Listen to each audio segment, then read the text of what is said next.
Winnie.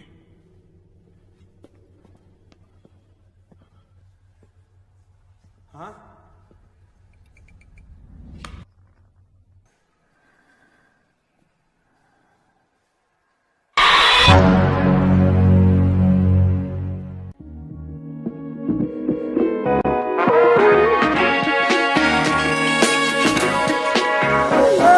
Halo Rebahaners, dimanapun kalian berada, bagaimana kabarnya? Kembali lagi bersama saya John, still in the house. Kali ini saya akan merangkum sebuah film berjudul Vanishing on 7th Street. Hampir sama kayak film Quiet Place, film ini mengusung konsep ketegangan dalam situasi global. Jadi semacam bencana misterius yang mencakup seluruh dunia, di mana tokoh utama harus berusaha untuk survive dari bencana tersebut. Tanpa berlama-lama, langsung saja pasang handsfree, simetriskan posisi rebahan, kencangkan celana dalam, selamat menonton dan check it bro. Get it when I get back.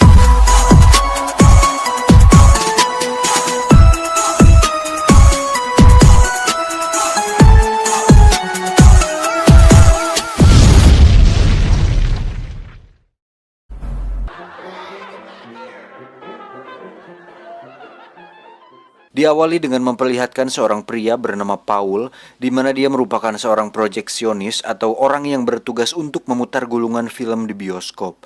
Dan Paul harus selalu memakai lampu di kepala karena ruangan kerjanya yang gelap.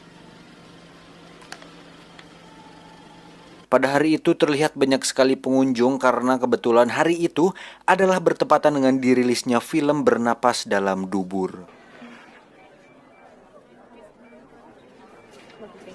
Tiba saatnya pemutaran, Paul pun memutar gulungan filmnya, kemudian kita bisa melihat semua pengunjung tertawa bersama tanpa tahu apa yang akan terjadi selanjutnya.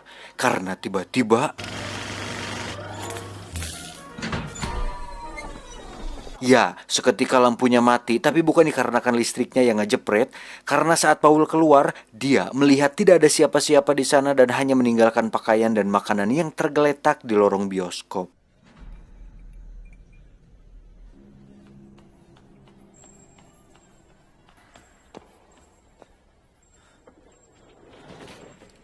Tak lama Paul pun bertemu dengan bapak security yang sedang menyorongkan lampu, yang sama-sama bingung tentang apa yang sedang terjadi. Saat sedang berkeliling, Pak security pun melihat sesuatu di pojokan toko pakaian dan memutuskan untuk pergi memeriksanya. Namun apa yang terjadi, si security itu pun menghilang dan hanya menyisakan pakaian yang tergeletak di lantai. Setelah itu, Paul pun melihat sebuah bayangan kepala seseorang di kegelapan dan tiba-tiba... Dan inilah Vanishing on 7th Street. Scene berpindah ke seorang perawat bernama Rose, di mana dia juga terlihat kebingungan saat melihat semua orang sudah menghilang, dan betapa kagetnya dia saat melihat seorang pasien terlantar yang kebetulan sedang dioperasi, yang lagi-lagi menghilang ketika lampu penerangannya mati.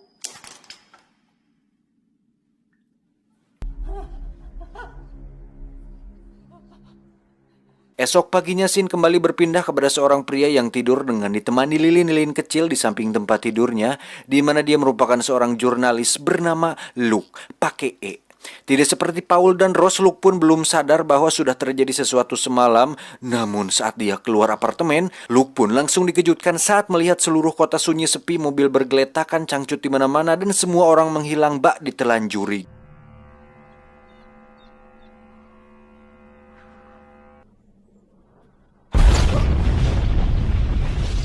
72 jam kemudian diceritakan Luke sudah menyadari tentang apa yang terjadi dan cara bagaimana untuk bisa bertahan hidup, yaitu dengan terus berada di dekat cahaya.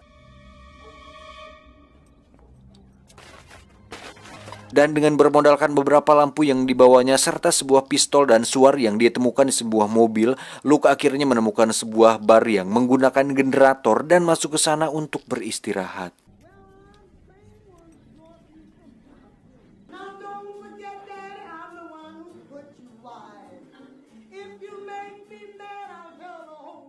Sempat menenggak seloki ciu yang dioplos dengan kerating deng, Luke pun bertemu dengan seorang anak kecil bernama James, di mana dia mengalami hal serupa, yaitu kehilangan orang tuanya. Tak lama mereka pun kedatangan orang baru yang mana itu ternyata adalah Rose yang tengah teriak-teriak mencari bayi kecilnya. Sempat terjadi sedikit ketegangan, akhirnya mereka bertiga memutuskan untuk bertahan bersama-sama di sana. Kembali ke Paul yang ternyata masih bertahan di mana dia terluka dan berusaha untuk mendekati cahaya karena kegelapan itu ternyata seperti hidup dan berusaha untuk menariknya ke dalam kegelapan tersebut. Sementara itu Rose pun menceritakan bagaimana dia bertahan karena waktu itu dia kebetulan sedang ingin sebat sedulu dan berhasil hidup berkat sebatang rokok dan korek api di tangannya. Tuh kan, kenapa saya udun? Karena merokok dapat menyelamatkanmu. Paginya Rose pun pulang ke rumah dan menemukan bayinya sudah tidak ada di sana, sehingga sekarang mereka bertiga mengalami nasib yang sama dan satu-satunya cara untuk bertahan adalah tetap bersama dan berada dalam cahaya.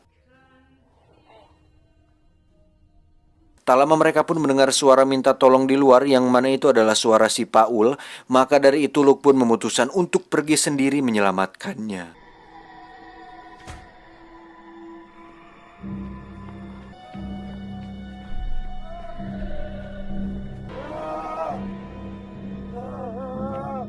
Sialnya, saat Luke akan membawa Paul ke bar, senternya tiba-tiba mati dan layaknya jurus bayangan Shikamaru, kegelapan itu pun seperti hidup yang siap untuk menelan mereka. Dengan suara yang dibawanya, Luke dan Paul pun mencoba untuk bertahan dan berlari secepat mungkin untuk sampai ke dalam bar.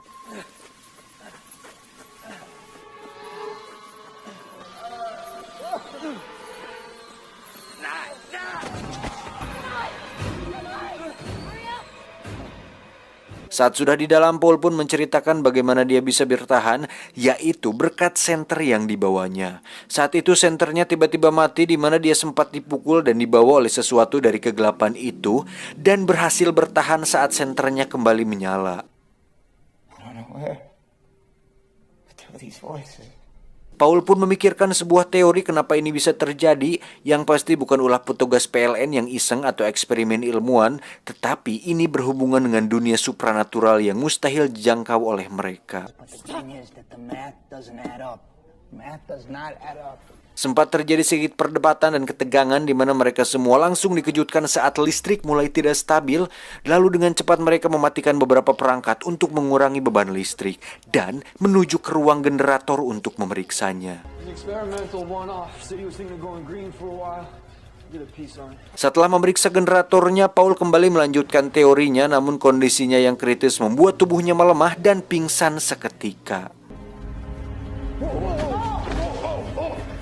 Saat sudah dibawa ke atas, kita akan melihat bagaimana Luke bertahan di mana saat itu dia pergi ke kantor berita tempatnya bekerja dan menemukan semua orang sudah menghilang.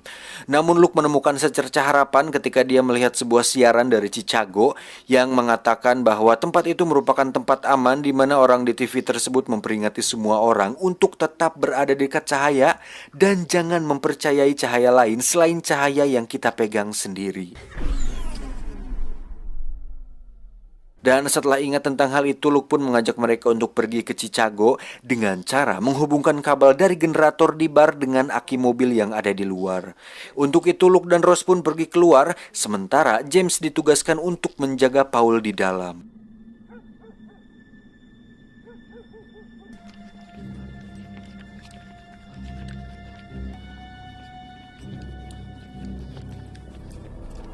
Saat sedang menyambungkan kabelnya, mereka pun melihat seorang anak kecil dengan sebuah senter di tangannya. Namun saat dipanggil, si anak pun lari ketakutan. Dengan cepat Luke pun mengejar si bocil, namun dia terjatuh yang membuat senternya terlempar. Dan saat kegelapan akan menelannya, Rose pun langsung menyalakan mobil yang membuat lampunya menyala dan menyelamatkan Luke.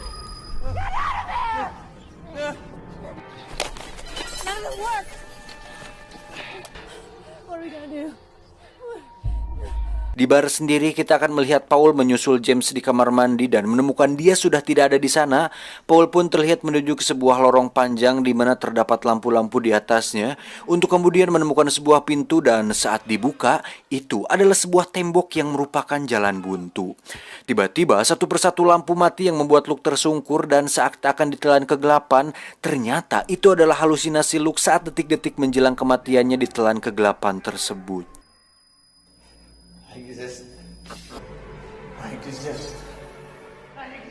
Saat James keluar dari kamar mandi, dia pun sudah melihat Paul sudah lenyap dan hanya meninggalkan pakaiannya saja. Luke dan Rose sendiri tidak berhasil menyalakan mobilnya, kemudian pergi ke sebuah klinik dan bertahan di sana. There's a storage room in the back. You wait here. I'll go. Namun saat Rose sedang mencari obat-obatan, dia pun melihat sebuah cahaya muncul di luar, yang mana terdapat sebuah roda bayi yang dikira Rose adalah anaknya. Namun faktanya, itu adalah sebuah jebakan dari kegelapan yang membuat Rose harus lenyap sebelum Luke berhasil menyelamatkannya.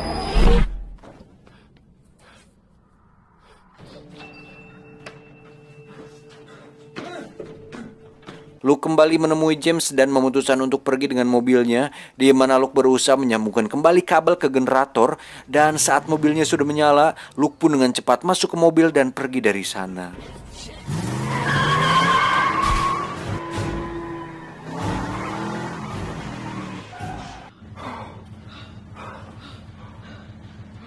Tiba di sebuah gereja, James pun mendapat jebakan dari kegelapan, seolah merasa bahwa di dalam sana ada orang tuanya.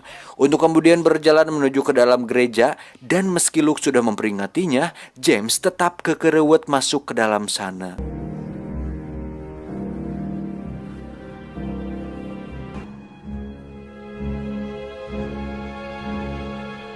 Sempat berniat pergi meninggalkannya, Luke pun memutuskan untuk kembali dan menabrakkan mobilnya tepat di pintu gereja. Namun saat Luke mencoba untuk membujuk James, lampu mobil tiba-tiba mati yang membuat Luke harus lenyap. Fix jadi beban doang anjing.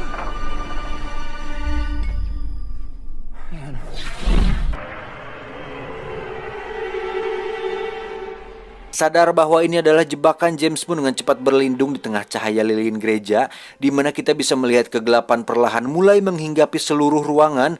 Dan saat satu persatu lilin mati, tiba-tiba muncullah sinar mentari pagi yang menyinari seluruh alam.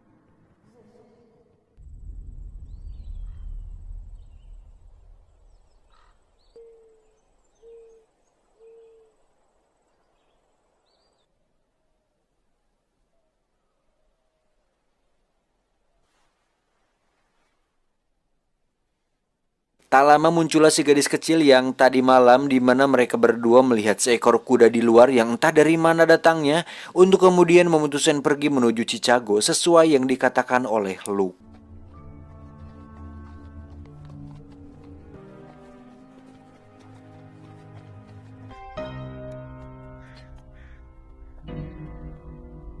Tamat, ending yang membagongkan. Apa sih anjing, nggak jelas sepisan endingnya.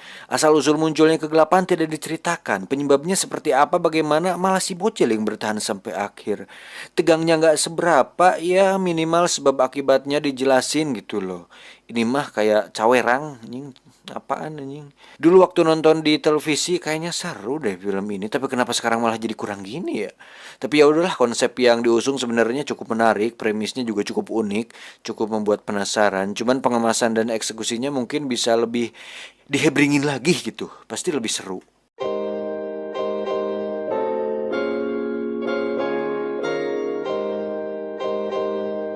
Pesan yang bisa kita ambil dari film ini adalah jangan suka main gelap-gelapan, karena nenek bilang itu bahaya, berbahaya.